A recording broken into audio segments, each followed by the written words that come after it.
का सेवा ही बस काम है। सहभागी बन पुण्य कमा लो, सबसे ये आह्वान है। प्रणम्य सागर गुरु महाराज की सोच का ये परिणाम है। सहभागी बन पुण्य कमा लो, सबसे ये आह्वान है, सबसे ये आह्वान है। अरहम योग प्रणेता ने ये पावन दीप जलाया है। साधर्मी का बने सहारा, बीड़ा ये ही उठाया है, बीड़ा ये ही उठाया है। चलो उन्हें खुशियों से मिलाए, बड़ा पुण्य का काम है। सहभागी बन पुण्य कमा लो, सबसे ये आह्वान है, सबसे ये आह्वान है। जीवों के भोजन का प्रबंधन, असमर्थ बच्चों को शिक्षा, रोजगार की करें व्यवस्था। मांगे ना कोई भिक्षा, मांगे ना कोई भिक्षा। अरहम जीव दया भारत बस करती ये ही काम है।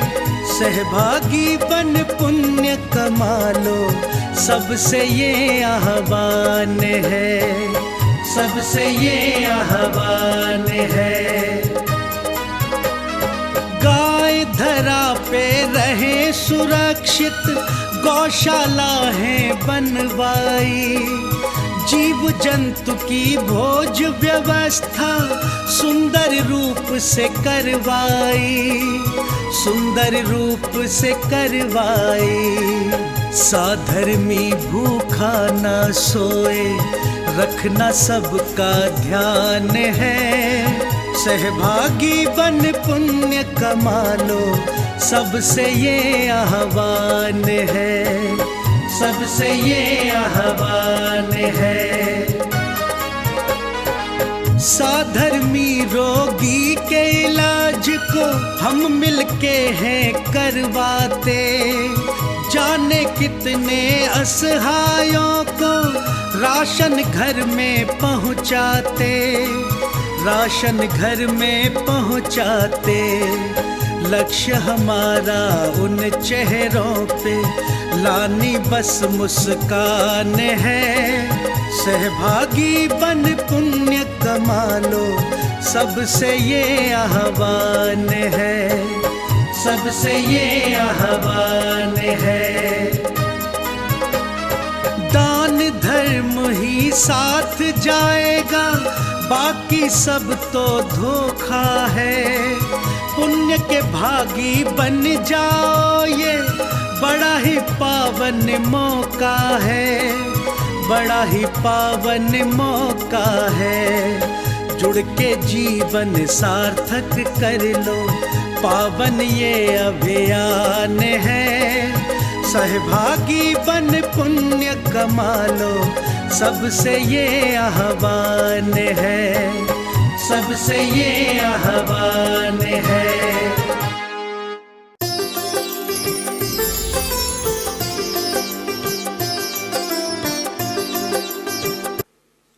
आप सभी लोगों के समक्ष वैराग्य शतक ग्रंथ के माध्यम से प्रतिदिन पूर्व आचार्यों प्रणीत कुछ मंगलमय भावों का वर्णन किया जाता है। यह ग्रंथ प्राकृत भाषा में निबद्ध है। यह ग्रंथ की अभी तक जानकारी किसी को भी नहीं है और इस ग्रंथ पर प्रथम बार इस तरह से इस ग्रंथ के प्रकाशन होने से पहले ही इसकी वाचना प्रारंभ हो चुकी है। ऐसे इस ग्रंथ को जो आप प्रतिदिन सुन रहे हैं, पढ़ रहे हैं, इसी क्रम में इस गाथा नंबर 88 को पढ़ते हैं। विद्धि जन्ता असयम जन्म जरा मरण तिख कुंते ही दुहमणुहवन्ति घोरम संसारे संसरंत जिया।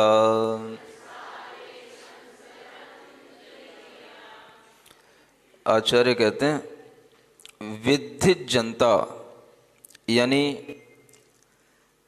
भेदे गए हो, विद्ध हुए हो, यानी जैसे किसी अस्त्र शस्त्र से छेदे जाते हैं, भेदे जाते हैं, ऐसे ही ये जिया माने ये जो जीव हैं ये भेदे गए हैं, छेदे गए हैं। असयम माने बहुत बार। जन्म जरा मरण तिख कुंते ही, जन्म जरा मरण रूपी तीक्ष्ण कुंता बोलते हैं भाला को। इन तीव्र तीन तीन नुकीले भालों से यह जीव पिछले समयों में भेदे गए हैं। एक बार नहीं अनेक बार भेदे गए हैं और इस तरह से जीवों ने संसार में बहुत दुख का अनुभव किया है। संसार में भ्रमण करते हुए जीव निरंतर यह जन्म जरा और मृत्यु के तीक्ष्ण दुखों का अनुभव करते हैं। जब भी कोई जीव मरण को प्राप्त होता है तो उस समय पर उसको बहुत भारी दुख होता है, भय होता है, और उस दुख के समय पर अगर उसे कोई थोड़ा सा साहस दे दे, ढाढ़स बना दे और उसके परिणामों में कोई एक समता का भाव ला दे तो ये अपने आप में बहुत बड़ा पुण्य का कार्य होता है। मृत्यु जब भी अपने समक्ष आती है उस समय पर मृत्यु से डर होना स्वाभाविक है, लेकिन उस मृत्यु के समक्ष होने पर भी अगर हम उस मृत्यु को जीतने का साहस कर पाएं और उससे निडर होकर के सामना कर पाएं तो हम इन दुखों से हमेशा के लिए बच पाते हैं। ये मृत्यु पर विजय प्राप्त करने की ही कला हमें तीर्थंकरों ने सिखाई है। जन्म जरा और मृत्यु ये तीनों ही दुख एक मृत्यु को जीतने से ही समाप्त हो जाते हैं। जब तक हम मृत्यु को नहीं जीतते तब तक इस तरह के दुखों का हम सामना करते रहते हैं। और आचार्य कहते हैं यह जीव निरंतर संसार में परिभ्रमण करते हुए ऐसे दुखों को सहन करता है। आप देखें कि अगर आपके समक्ष कोई ऐसे जीव आते हैं जो मृत्यु से भयभीत हों और अगर आप उन्हें कुछ थोड़ा सा संबल दे करके उनके भावनाओं को थोड़ा सा अच्छा बना दें, उनके परिणाम थोड़ा सा अच्छे बन जाएं, तो उनके भय दूर होने पर उनके परिणामों से उन्हें सद्गति की प्राप्ति तो होती है।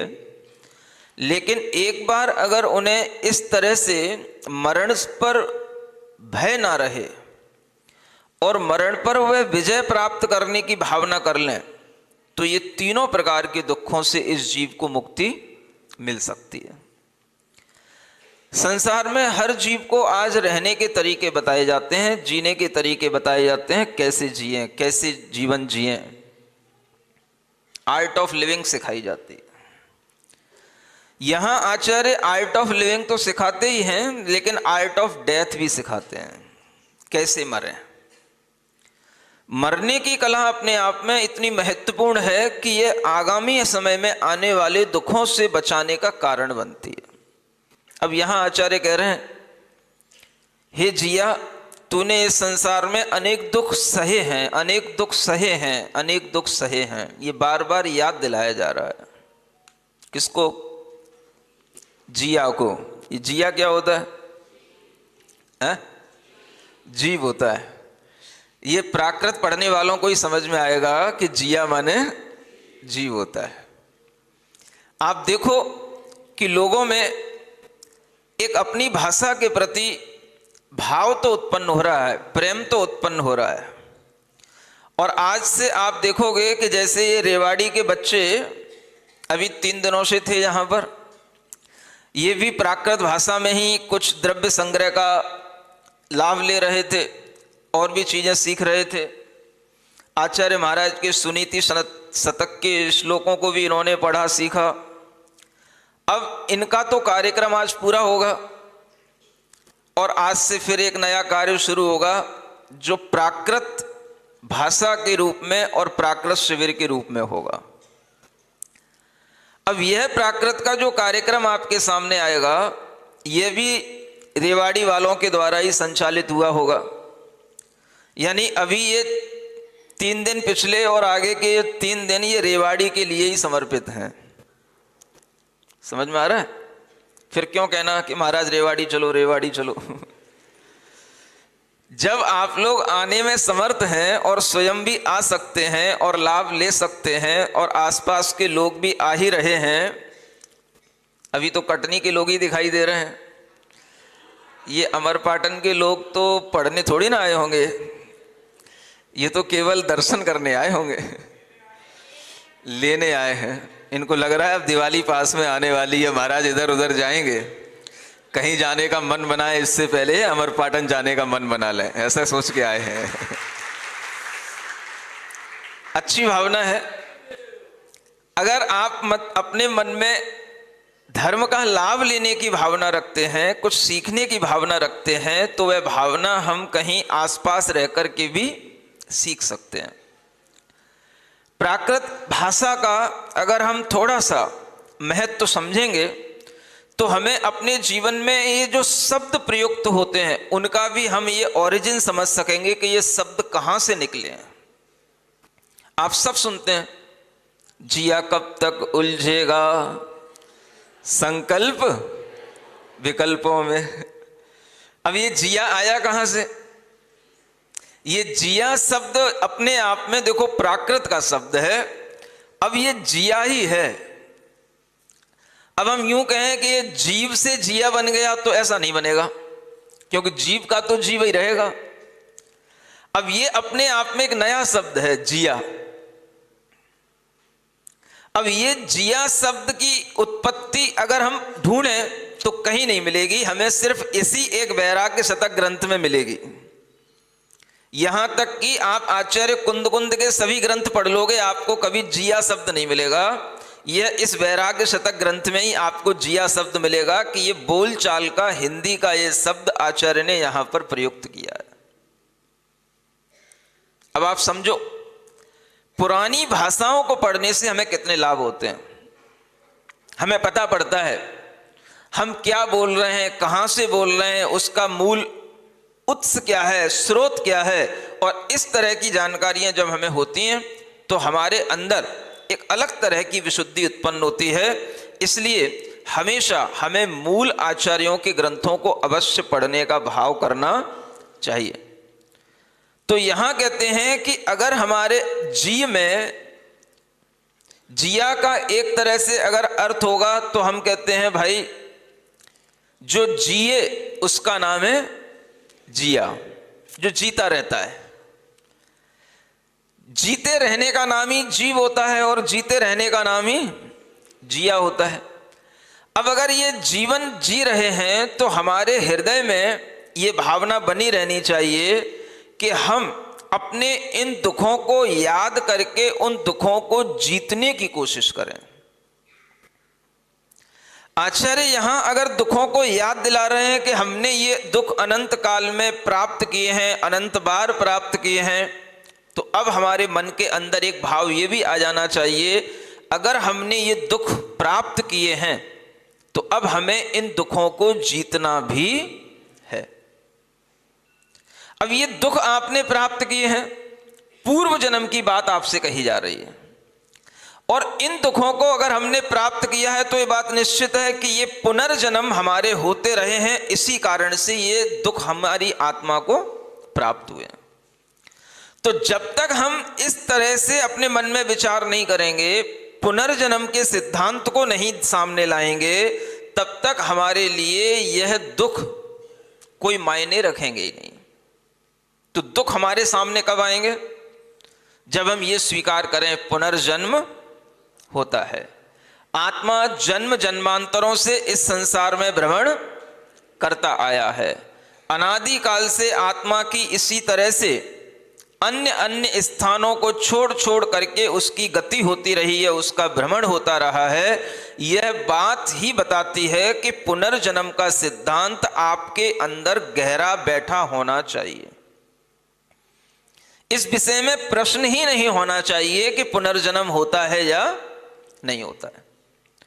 पुनर्जन्म के बिना कोई आत्मा का अस्तित्व नहीं होगा। आत्मा का अस्तित्व नहीं होगा तो संसार में भी सुख दुख किससे मिलेगा? अगर हमें दुख मिलता है तो किससे मिलता है? अपने ही पूर्व में किए हुए कर्मों के फल से मिलता है। और जब हमारे कर्म पहले के हमारे साथ होंगे ही नहीं तो फिर दुख किससे मिलेगा? सुख किससे मिलेगा? जो हम कर्म करते रहते हैं वो कर्म हमारी आत्मा में बंधते रहते हैं और वही अनन्य अन्य जन्मों में हमारे साथ बने रहते हैं। उन्हीं के माध्यम से हमें सुख दुख की अनुभूतियां होती हैं। हमें अपने अपने योग्य स्थानों पर जन्म आदि की भी प्राप्ति पूर्व जन्म के पुण्यों से ही होती है। अगर आपको कहीं ऐसे स्थानों पर जन्म हो गया जहां पर कोई भी आपको धर्म की कोई एक लाइन बताने वाला नहीं है, जहां पर धर्म गुरु का कभी दर्शन भी नहीं होता है, तो ऐसे स्थानों पर जन्म होना भी अपने ही किसके उदय से? पाप के उदय से होगा। और ऐसे स्थान पर जन्म होना कि आप बस घर से गाड़ी उठाओ और कहीं पर भी निकल जाओ, 30 किलोमीटर इधर के 30 किलोमीटर उधर, कहीं भी निकल जाओ। अमरपाटन वाले कटनी की तरफ निकल जाएं तो वहां पर मुनि महाराज के दर्शन हो जाएं, सतना में आ जाएं तो मुनि महाराज के दर्शन हो जाएं। कहीं पर भी गाड़ी उठा करके निकल गए और आपको जगह जगह दर्शन हो जाते हैं। यह आपका जन्म इन स्थानों पर होना भी पुण्य के उदय से होता है। जन्म का भी अपना एक महत्व रहता है। आपसे कहा था कि अनासक्त महायोगी आचार्य महाराज के ऊपर लिखा हुआ एक महाकाव्य है। सुन रहे हो? अमरपाटन वाले कटनी वाले भी थोड़े बहुत पढ़े लिखे तो हैं ही हैं। आजकल बिना पढ़े लिखे तो कोई मिलते ही नहीं है। तो यहां पर एक अनासक्त महायोगी, इस जो ग्रंथ है इस पर आगामी समय में एक परीक्षा होने वाली है। आप लोग भी उसका पाठन करके उस परीक्षा से जुड़ सकते हैं। चाहे तो यहीं पर आकर परीक्षा दे सकते हैं, नहीं बने तो आपके लिए वहीं पर बैठे बैठे भी परीक्षा देने का माहौल बन सकता है। आप पढ़ना शुरू करें, आपको बहुत सारी अच्छी अच्छी जानकारियां उस अनासक्त महायोगी पढ़ने से मिलेंगी। देखो, जब हम जन्म की बात करते हैं तो अपने आप हम विचार करें, आचार्य महाराज का जन्म कहाँ हुआ? सदलगा में हुआ। सदलगा कौन से प्रांत में आता है? कर्नाटक प्रांत में आता है। आपको सिर्फ इतना ही मालूम है कि आचार्य महाराज का जहां जन्म हुआ है वो सदलगा स्थान है। लेकिन अगर आप वहां नहीं भी गए हैं, केवल ग्रंथ पढ़ेंगे, और हम भी नहीं गए हैं, लेकिन फिर भी प्राप्त जानकारियों के अनुसार जो लिखा है वो सारी जानकारियां एकत्रित करके इस तरह से लिखी हैं कि आपको वहां सदलगा के आसपास और क्या क्या है वो सब भी आपको उसमें जानकारी प्रारंभिक अध्याय में ही मिल जाएगी। महापुरुषों के जन्म भी कुछ विशिष्ट स्थानों पर ही होते हैं। आप देखो, जितने भी तीर्थंकर हुए सारे तीर्थंकरों के जन्म कहां हुए? कहां हुए? कोई अयोध्या कह रहा है, कोई बनारस कह रहा है, कोई हस्तिनापुर कह रहा है। कुछ तो बोलो, सबको मिला करके बोलोगे तो क्या होगा? है? भारत। भारत तो बहुत बड़ा हो जाएगा। अब इतनी भी जानकारी नहीं होगी तो कैसे काम चलेगा? कम से कम इतना तो बताओ कि सभी तीर्थंकरों का जन्म एक नगर में ना सही तो एक प्रदेश में तो कह ही सकते हैं। कौन से प्रदेश में? उत्तर प्रदेश में। सभी तीर्थंकरों का जन्म कहाँ हुआ है? उत्तर प्रदेश में। जानकारियों का बहुत अभाव है आपके अंदर। और अगर हम कहें कि बड़े बड़े महान आचार्यों का जन्म कहाँ हुआ है, तो कर्नाटक प्रांत के उसी सदलगा के आसपास के एरिया में। अब ये जानकारी आपको मिलेगी जब आप पढ़ेंगे तब। सदलगा के आसपास ही एक कोथली गांव है, वहां पर आचार्य देशभूषण महाराज का जन्म हुआ है। सैडवाल एक गांव है, वहां पर आचार्य विद्यानंदी महाराज का जन्म हुआ। वहां पर एक भोज गांव है जहां पर आचार्य शांति सागर जी महाराज का जन्म हुआ। ये सब वहीं आसपास के ही गांव हैं। अब आपको जब ये सब जानकारियां मिलेंगी, जब आप पढ़ेंगे तब, और ये सब चीजें एक साथ लिखी हुई रखी हैं। लिखने वाला लिखता है, मेहनत करता है, लेकिन पढ़ने वाले अगर पढ़ते नहीं हैं तो उन लिखने वालों की मेहनत का कोई भी उपयोग हो नहीं पाता। आप सबके अंदर ये भाव आना चाहिए कि हम जाने आखिर क्या आचार्य श्री के जन्म स्थान का भी कोई महत्व है, तो वो कितना बड़ा महत्व है।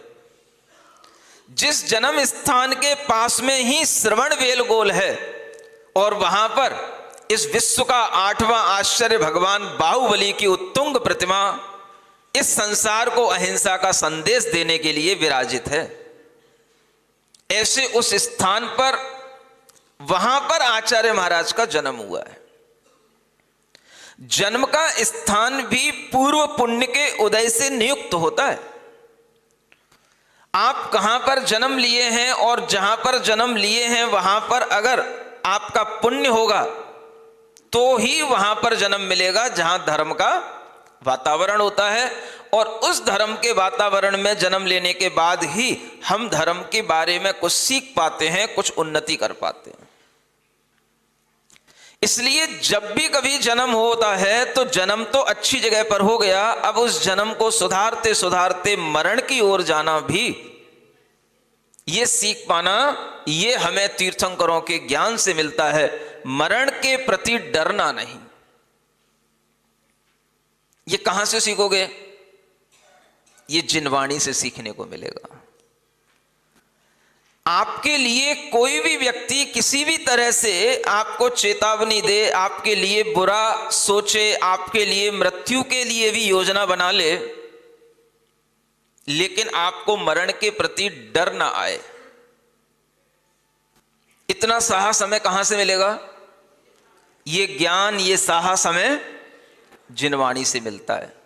इसलिए जिनवाणी पढ़ी जाती है, इसलिए हमें आचार्यों के चरित्र पढ़ने से साहस मिलता है। और इसीलिए हमें जब पठन पाठन के माध्यम से जिनवाणी पढ़ने में हमारे अंदर रुचि आने लग जाती है तो हमारे अंतरंग के अनेक तरह के कलमश दूर होते हैं, कलुषताएं दूर होती हैं, और हमारे मन के परिणाम निर्मल बनते हैं। ये पढ़ने का एक बहुत बड़ा उद्देश्य होता है, इसलिए पढ़ने के लिए ही आपको प्रेरित किया जाता है। अब हम यहां बैठे हैं तो आप देख रहे हो कि लोग निरंतर कुछ ना कुछ सीख रहे हैं, पढ़ रहे हैं। अमर पाटन वाले भले ही आज आए हैं, लेकिन अगर सतना के किसी भी बच्चे से पूछोगे तो उसे पता होगा कि यहां पर कितनी कितनी चीजें यहां के लोग पढ़ रहे हैं, सीख रहे हैं। ये पठन पाठन के माध्यम से ही, जिनवाणी की प्रभावना के माध्यम से ही जिन धर्म आगे बढ़ता है और बढ़ेगा। इसलिए जो भी अच्छी इंद्रियां लिए हुए हैं, अच्छी बुद्धि लिए हुए हैं, जिनको अभी दिख रहा है, सुन रहा है, वो अपनी आंखों का, कानों का, मन का, बुद्धि का प्रयोग किसमें करें? जिनवाणी के पठन पाठन में करें। इसीलिए ये नई नई चीजें आपके सामने आती रहती हैं। कोई ना कोई परीक्षाएं इसलिए सामने आती हैं तो परीक्षा के निमित्त से आप गहराई से पढ़ते हो। यहाँ के लोगों ने पहली ढाल की परीक्षा दे ली, नई 6 ढाला की, दूसरी ढाल की भी परीक्षा दे ली, और अब एक परीक्षा का क्रम आ रहा है। क्या आ रहा है? समझ आ रहा है? आचार्य महाराज के बारे में जानना, आचार्य महाराज के चरित्र को पढ़ करके भी हमारे अंदर निर्मलता आएगी, क्योंकि आचार्यों की भक्ति करने से ही हमारे चरित्र में निर्मलता आती है। अब ऐसे प्रसंगों को जब हम पढ़ते हैं तो हमारी बुद्धि अच्छी होने लग जाती है। दुनिया में आज देखो क्या क्या हो रहा है। आप देखो दुनिया में चारों ओर युद्ध ही युद्ध हो रहे हैं। धर्म स्थानों को लेकर के भी, तीर्थ स्थानों को लेकर के भी ऐसी स्थिति बनती है कि लोग बस अब मर मिटने को तैयार हैं, युद्ध करने को तैयार हैं। आज एक दूसरा कार्यक्रम आपके समक्ष है। अभी यहां पर बच्चे बैठे हैं, दोपहर से प्राकृत का वातावरण शुरू होगा। आपके लिए थोड़ा सा यहाँ पर बैठ कर के जो इनका आज समापन होना है उस कार्यक्रम को भी देखना है। आज इतना ही कहना चाहता हूँ, सभी लोग अच्छे धर्म के मंगलमय भावों में रहें, उत्तेजित हुए बिना शांति से हर चीज का विचार करेंगे और शांति से ही कोई भी प्रतिक्रिया करेंगे। ओम अरहम ओम अरहम ओम अरहम बोल। ओम अरहम ओम अरहम ओम अरहम बोल। सभी कार्य की सिद्धि से तो पहले इसको बोल। सभी कार्य की सिद्धि से तो पहले इसको बोल। सभी कार्य की से तो पहले इसको बोलो। एक बात और बता ही देना चाहता हूं मैं आपको। कल से जब से मैंने समाचार सुना, अब मेरे मन में जो भी भाव आ रहे हों और उन भावों के कारण से एक रात्रि में एक अलग ही तरह का कोई स्वप्न चलता रहा। अब उस स्वप्न का क्या फल होगा वो तो वक्त बताएगा, लेकिन एक अलग तरह का आज रात्रि में स्वप्न आया और पूरी रात्रि मानो उस स्वप्न में ही निकल गई। मैं आपको स्वप्न बताए देना चाहता हूं, क्योंकि हमारे अंदर कोई भी बातें छुपाने की होती नहीं है। जो है सो सब आपके लिए ही है। अब वो विचार कल से जब से ये सुना है तब से शायद उसका रूपांतरण स्वप्न में इस तरह से हो गया हो, ऐसा मुझे आज स्वप्न होने के बाद याद आया। स्वप्न में क्या हुआ, मैं किसी व्यक्ति के पास खड़ा हूं और उस कमरे में एक छोटा सा बालक लेटा हुआ था, बच्चा, छोटा सा दूध मुहा बच्चा जिसको कहते हैं। एक व्यक्ति ने जो वहां कमरे में था उसने उसकी गर्दन दबा दी। मुझे समझ नहीं आया सब क्या हुआ। उसने उसकी गर्दन दबा दी और वो बच्चा चीखा। मैं उस कमरे से वहां से बाहर निकल आया और कमरे से बाहर निकलने के बाद मैं किसी दूसरी जगह पर चला गया।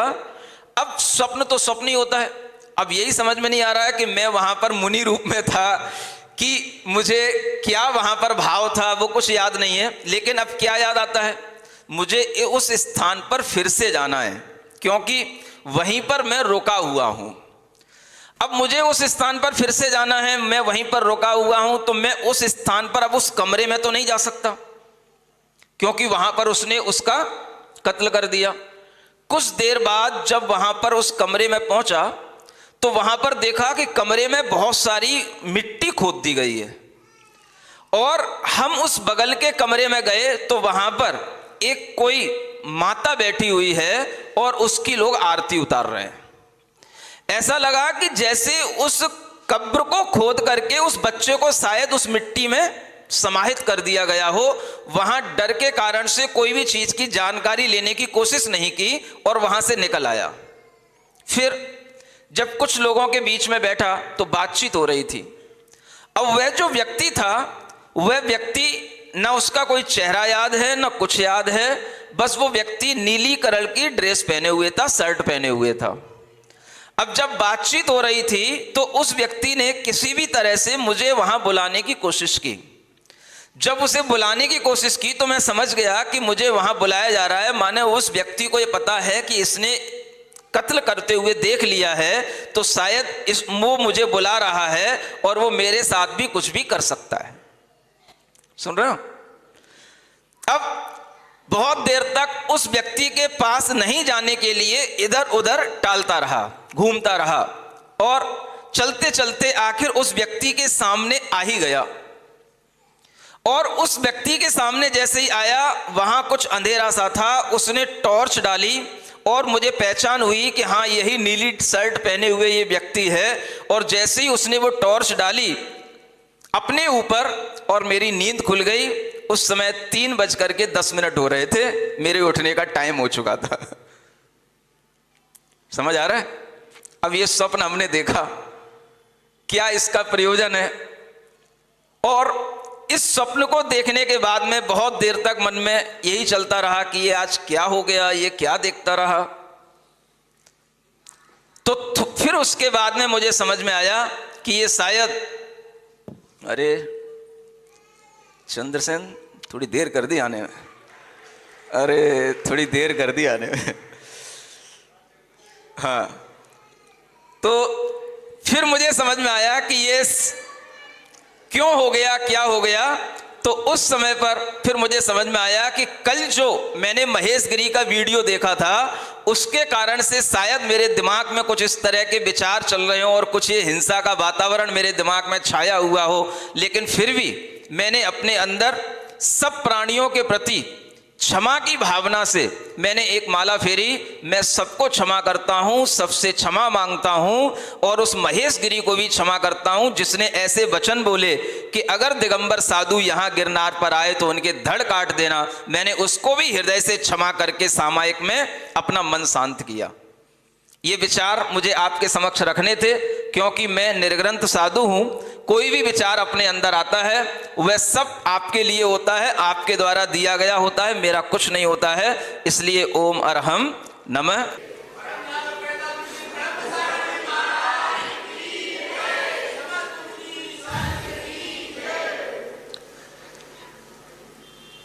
आचार्यों के द्वारा रचित यह वैराग्य शतक नाम की कृति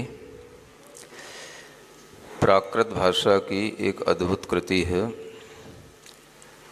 जिसका वाचन प्रतिदिन गाथाओं के माध्यम से यहाँ पर सुनने समझने को मिलता है। उसी क्रम में आज गाथा नंबर 89 पढ़ते हैं। तहवी खड़म पिकया विहो अन्नाण भुयंग डंकिया जीवा संसार चार गाओ नय उविज्जन्ति मूढ़मणा।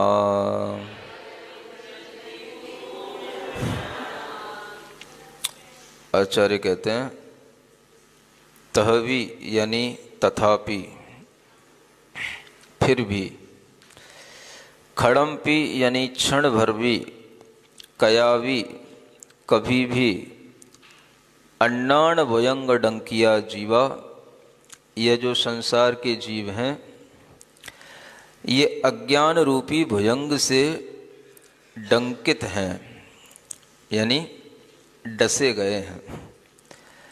अज्ञान रूपी सर्प से डसे गए हैं।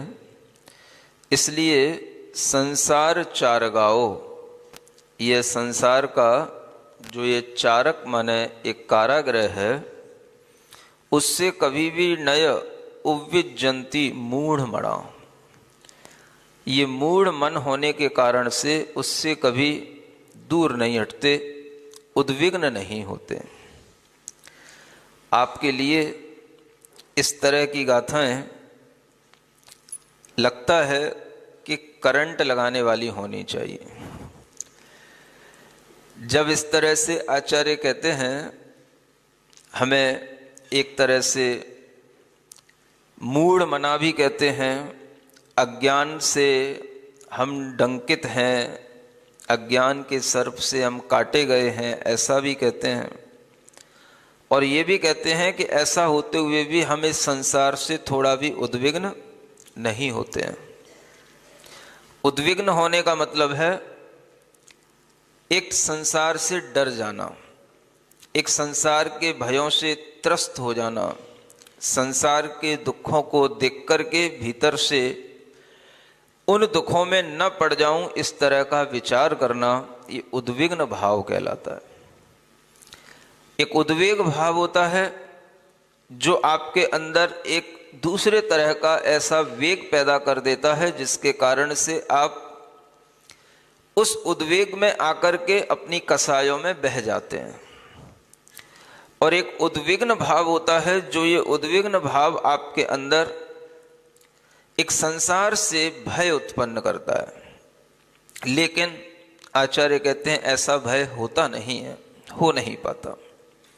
कितना कह रहा हूँ, कब से कह रहा हूँ, कितने दिनों से समझा रहा हूँ। आज 90 के निकट गाथाएं आने वाली हैं और इतने दिनों से हर एक गाथा में हर तरह के दुखों का वर्णन किया गया। नरकों के भी दुखों का वर्णन किया, त्रियंशों का भी दुख बताया, मनुष्यों का भी दुख बताया। लेकिन ये मनुष्य उद्विग्न नहीं होता। इन सब दुखों को देख कर के भी क्षण भर भी ये विचार नहीं करता कि मैं इस संसार के कारागृह में पड़ा हुआ हूं और इस कारागृह में पड़े रहने का कारण है हमारी मूढ़ बुद्धि। जो हमारी बुद्धि के अंदर यह मूढ़ता आती है कि यह सब हम मोह के कारण से, अज्ञान के कारण से सब संबंधों को अपना मानते हैं। यह मूढ़ बुद्धि हमें क्षण भर भी उद्विग्न नहीं होने देती है। बाकी तो सब ठीक लगता है महाराज, बस आप संबंधों पर प्रहार मत किया कीजिए। जो हमारे संबंध हैं, जिनके साथ में हम रहते हैं, जो हमसे घुले मिले हैं, बस आप उनसे हमें उद्विग्न मत कीजिए। संसार से उद्वेग होगा, हो जाएगा, लेकिन हमारे मन में कभी भी ऐसा भाव जब आता है तो हमें डर लगने लग जाता है कि हमारे अपने हमसे कभी भी बिछुड़ न जाएं। यह जो एक मोह का भाव है, इसी मोह भाव को शास्त्रों में अज्ञान कहा जाता है। अन्नाण मोहित मति, अज्ञान से मति जो है मोहित हो जाती है और मोह के कारण से बुद्धि में अज्ञान भी उत्पन्न हो जाता है। दोनों बातें। मोह होगा तो आपको जीव जीव नहीं दिखाई देगा, जीव के साथ में अनेक संबंध दिखाई देंगे, जीव अपना दिखाई देगा, जबकि जीव कभी किसी का होता नहीं। जीव तो जीव है। जब अपना शरीर भी अपने साथ में हमेशा होते हुए भी अपना नहीं होता तो दूसरा जीव अपना कैसे हो सकता है? लेकिन दूसरे जीव को अपना कहने की जो बुद्धि है, उस जीव में जो अपनापन मानने की बुद्धि है, बस यहीं पर हम धोखा खा जाते हैं। एक फिसल पट्टी है जिस पर हम फिसल जाते हैं, और जैसे फिसल पट्टी पर थोड़ा सा अगर कहीं चिकनाई लगी हो तब तो फिसलने के चांसेस और बढ़ जाते हैं। ऐसे ही ये संबंधों की फिसल पट्टी पर जब स्नेह राग थोड़ा सा बढ़ जाता है, मोह बढ़ जाता है, तो उस मोह के कारण से हम उन संबंधों में फिसल जाते हैं, बह जाते हैं। जब संबंधों में बहते हैं तो हमारे अंदर अपने आप वह राग द्वेष की प्रवृत्ति भी बढ़ने लग जाती है, और जब ये प्रवृत्ति बढ़ती है तो हमारे अंदर के वह परिणाम कलुषित भी होते हैं और हमारा ज्ञान भी अज्ञान के रूप में बदल जाता है। अब समस्या यह है कि जब लोग शास्त्र पढ़ लेते हैं और थोड़ा सा अपने अंदर विद्वान होने के भाव में आ जाते हैं तो क्या होता है? लोगों के अंदर यह भाव आता है कि सम्यक दर्शन अगर हमारे अंदर है और हम सम्यक दृष्टि हैं तो हमारे अंदर मोह नहीं होगा। सुन रहे हो? ऐसा एक प्रचलन बना दिया गया है। हम सम्यक दृष्टि हो गए, सम्यक दृष्टि मोह से रहित होता है, तो सम्यक दृष्टि जीव अपने अंदर मोह रखते हुए भी उसे मोह नहीं मानता। जबकि आचार्य कहते हैं मोह के कारण से आपके अंदर वह सम्यक्त भाव टिक नहीं सकता और मोह के कारण से आपका ज्ञान अज्ञान भी बन जाता है।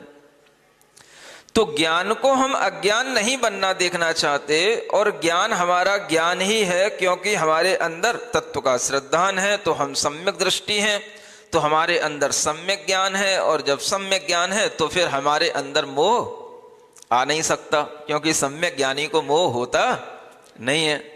ऐसा जब लोग पढ़ लेते हैं तो मोह में रहते हुए भी अपने आप को कभी मोहित होता हुआ समझते नहीं है। सुन रहे हो? इसलिए पढ़ने वाली बातें अलग होती हैं और समझने वाली बातें अलग होती हैं। यहां आचार्य अपने को समझा रहे हैं कि जब भी हमारी मति में मोह उत्पन्न होगा, वह अज्ञान उत्पन्न करेगा, और अज्ञान के कारण से भी मोह उत्पन्न होता है, तो मोह भी अज्ञान को बढ़ाने का कारण बन जाता है। अब जब आपके अंदर मोह होता है तो क्या होता है, हम अपने संबंधों में इस तरह से रागात्मक परिणति करने लग जाते हैं कि उन संबंधों के थोड़े सी भी कमी होने पर वह परिणति द्वेषात्मक होने लग जाती है, और ये राग द्वेष की फिसल पट्टी पर हमारा मन हमेशा फिसलता रहता है।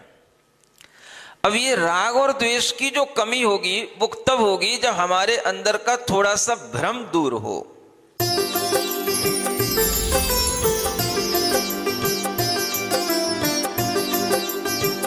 राजस्थान प्रांत की राजधानी जयपुर में प्रथम बार 12 एवं 13 अक्टूबर 2024 को आयोजित होने जा रहा है 2 दिवसीय वर्कशॉप अरहम अभ्युदय परम पूज्य अरहम योग प्रणेता मुनि श्री 108 प्रणम्य सागर जी महाराज के पावन सानिध्य में आयोजित हो रहे इस वर्कशॉप के अंतर्गत वर्ष 2023-2024 में CAT, UPSC, CLAT, NEET, CA, CS, JEE या अन्य किसी प्रतियोगी परीक्षा में उत्तीर्ण व खेल में पदक प्राप्त करने वाले जैन मेधावी छात्र छात्राओं और खिलाड़ियों में किया जाएगा जैन संस्कारों का बीजारोपण, और साथ ही उन्हें मिलेगा अपने क्षेत्र के अनुभवी व प्रतिभाशाली पैनलिस्ट से चर्चा करने का मौका, मुनिश्री द्वारा जैन दर्शन को समझने का अवसर, मुनिश्री को आहार देने का अवसर, और साथ ही एक भव्य समारोह में किया जाएगा उनका सम्मान।